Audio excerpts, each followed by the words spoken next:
Në një fshat të vogël në jug të Shqipërisë, me skodrash të buta dhe aromës së ullinjve të vjetër, jetonte një grua e quajtur Liri. Ajo ishte 63 vjeçe dhe e njohur nga të gjithë si gjyshja që gjithmonë qeshte, megjithse jeta e saj nuk kishte qenë as pak e lehtë. Kishte humbur burrin që në moshën 42 vjeçare dhe ishte rritur 2 fëmijët, Valbonën dhe Albanin, me mundë për kushtim të pashoq. Pavarësisht moshës, Liria kishte një hijeshi të qetë, me flokë të thinjur, sy të kaltër si qielli pas një shiu dhe duar të forta që ende dinin të punonin tokën. Jeta e saj ishte e mbushur me rutinë, mëngjesi me një filxhan çaji, kujdesi për kopshtin. Vizitat e ralla të nipave dhe netët e gjata me televizor dhe lutje, por në pranverën e atij viti, jeta e saj mori një kthes që askush, përfshirë vetë Lirin, nuk mund ta kishte imagjinuar. Filloi me një lodhje të çuditshme. Në fillim mendoi se ishte mosha. Pastaj nisi të ndjente përzierje në mëngjes. Pinte ujë me limon, mendonte se ishte presioni ose ndonjë virozë e stinës. Por ajo ndjesi nuk e linte rehat. Kur një ditë u përkul për të mbjellë specat dhe humbi ndjenjat për pak qaste, fqinja e saj më e re, Jeta, këmbënguli ta çonte te doktori në qytet. Pas analizave, mjeku i shikoi të dyja gratë me një fytyrë të zbehur. Ai mori një frym të thellë dhe u përpoq të gjej fjalët e duhura. Zonja Liri, rezultatet janë të pazakonta. Ju jeni shtatzan, Liria e qeshi e para. Një të qeshur që i honte si era në për degët e vjetra të ullinjve. Doktor, unë jam 63 vjeç. Kam 4 nipa dhe dhëmballën e fundit e kam hequr para 2 vitesh. Si mund të jem shtatzan, por doktori stundej. Ishte i bindur. E gjithë literatura mjekësore që njihte, gjithë protokollet dhe përjashtimet i thoshin që ishte thuajse e pamundur, por testi ishte pozitiv.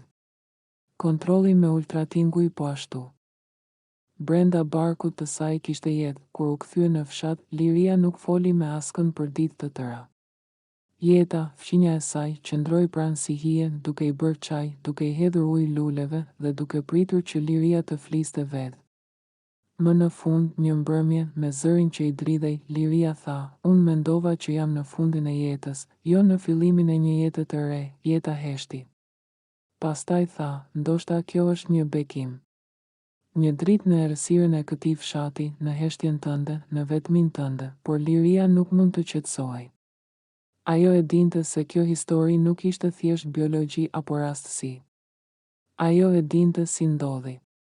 2 vjet më parë, një burr. Një udhëtar i huaj me emrin Nikolas kishte ardhur në fshat për të studiuar jetën rurale. Një njeri i qetë, me sy gri dhe një buzëqeshje që të zbulonte shpirtin. Ata u afruan. Ai e dëgjoi, ajo u hap. Kaluan mbrëmje duke biseduar nën hën, pranë zjarrit të Oxhakut. Ishin afruar më shumë se ç'duhej. Një natë kishte ndodhur ajo që s'duhej të ndodhte. Pastaj ai ishte larguar dhe tani, pas 2 vitesh, kjo, kur u përball me fëmijët e saj, reagimi ishte më keq se sa kishte pritur. Valbona, vajza, e akuzoi, je turp. Në këtë moshë. Çfarë ke menduar? Çfarë do t'u them fëmijëve të mi? Që gjyshja është me barë, Albani, djali, nuk tha asgjë për disa minuta. Pastaj e shikoi dhe tha, ne menduam se të kishim përkrahur gjithë këto vite, por ti paske pasur një jetë tjetër. Zemra e Liris po thyej në copa. Asnjë nga fjalët e tyre nuk e pyesnin se si ndjej, se çfarë donte, se çfarë vuante. Ishte vetëm gjykim, tronditje dhe përbuzje. Liria mendoi të abortonte. Nuk ishte kurrë për kësaj rruge, por mosha, rreziku, paragjykimet. E lodhnin, por kur shkoi te mjeku për të diskutuar këtë mundësi, ajo pa në monitor zemrën që rrite. E pa si një dritë të vogël që donte të jetonte, që kërkonte të mos fshihej. Në atë moment, diçka brenda saj u ndryshua. Jo. Nuk do ta heq. Nuk ka rëndësi çfarë thonë të tjerët. Ky është fëmia im. Mbase është çmenduri, mbase është mrekulli, por do ta çoj deri në fund. Kur u përhap lajmi, fshati u nda më dysh. Disa e quajtën çudi e Zotit, disa turp që si ka ndodhur ndonjëherë.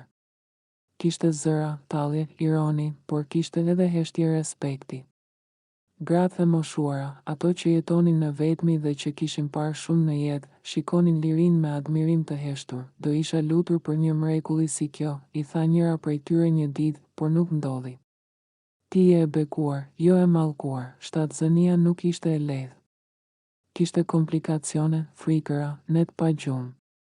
Por liria qëndroi e fortë. Jeta nuk e la kur vetëm. Dhe në një mëngjes të ftohtë dhjetori, pas një lindjeje me operacion të planifikuar, erdhi në jetë një vajzë e shëndetshme.